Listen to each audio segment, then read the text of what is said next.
Bogor menjadi salah satu dari 5 wilayah yang akan menerapkan PSBB. Dan saat ini kita telah terhubung dengan Wakil Wali Kota Bogor, Dedi Rahim. Kita akan langsung ke Pak Dedi. Pak Dedi, selamat malam. Selamat malam, Mbak Yohana. Ya, Pak Dedi, terkait dengan izin yang sudah diberikan oleh Kemenkes, sejauh mana ini dari pemerintah Kota Bogor sendiri menyikapi langkah selanjutnya, Pak? Ya, jadi alhamdulillah tadi sore Gubernur Jawa Barat menyampaikan langsung kepada kami terkait penerapan PSBB yang sudah disetujui oleh Menteri Kesehatan, dan kami diminta besok untuk menyiapkan paparan kepada Gubernur.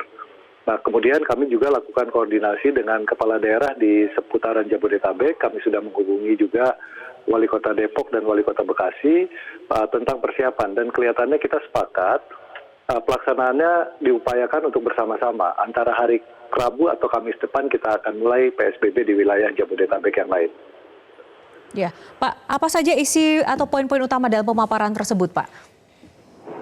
Ya, tentu ada 3 hal ya. Yang pertama, bagaimana langkah atau skenario yang kita akan ambil, terutama dalam menekan mobilitas masyarakat ya di Kota Bogor. Kemudian juga kami harus juga menyiapkan skenario untuk jaring pengaman sosial, dan yang ketiga adalah memastikan seluruh langkah-langkah yang diambil efektif untuk keseluruhan wilayah, bukan hanya untuk wilayah Bogor saja.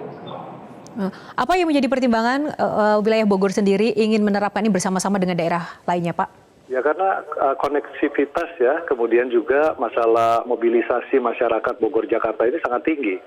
Komuter lain Bogor hari-hari itu dipadati 280.000 orang dengan headway per 6 menit dan 400 trip per hari. Jadi saya pikir tidak mungkin kita Kota Bogor berdampingan dengan Jakarta apabila kita tidak lakukan pembatasan yang menyeluruh dan masif. Karena pertumbuhan positif COVID dan juga PDP maupun ODP ini setiap hari kan masih meningkat sampai dengan saat ini. Kemudian kita ingin misi ini adalah misi kemanusiaan, bagaimana mencegah timbulnya korban baru ya. Kemudian tentu tujuan utamanya adalah meminta kita semua untuk sabar dan melaksanakan ini dalam tujuan untuk betul-betul kita bisa kembali ke kehidupan normal seperti sedia kala.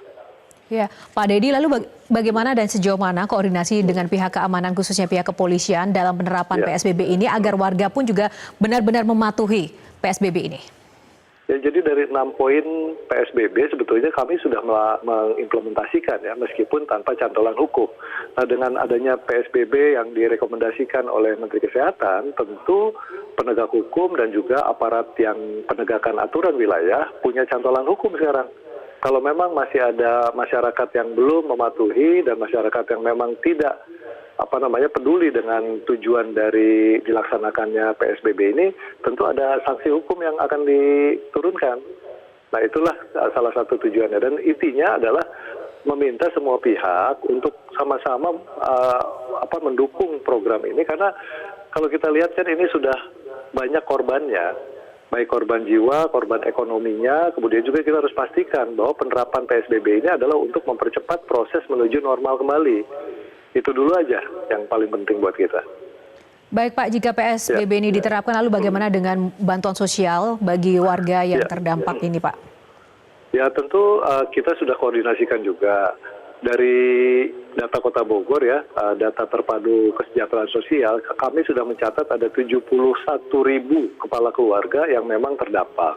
Kemudian juga ada sekitar 51.000 kepala keluarga yang harus juga kita laksanakan intervensi melalui jaring pengaman sosial, baik itu dalam bentuk bantuan sembako, bantuan langsung tunai maupun padat karya. Jadi kita sudah lakukan pendataan, tinggal kita sinkronisasikan datanya. Ya, kemudian juga tentu kita harus verifikasi karena harus by name by address, kemudian juga mengacu kepada NIK yang sudah dimiliki oleh masing-masing kepala keluarga. Ya, kalau dari Kota Bogor sendiri, apa sebenarnya menjadi tantangan terbesar, Pak, dalam penerapan dari PSBB ini? Ya, tantangannya kan kita berada dalam area epicentrum ya. Bogor, Jakarta, dan lain-lain ini kan hampir 70% dari keseluruhan COVID positif. Kemudian juga dengan 70% ini artinya kita harus selesaikan dulu epicentrum permasalahannya.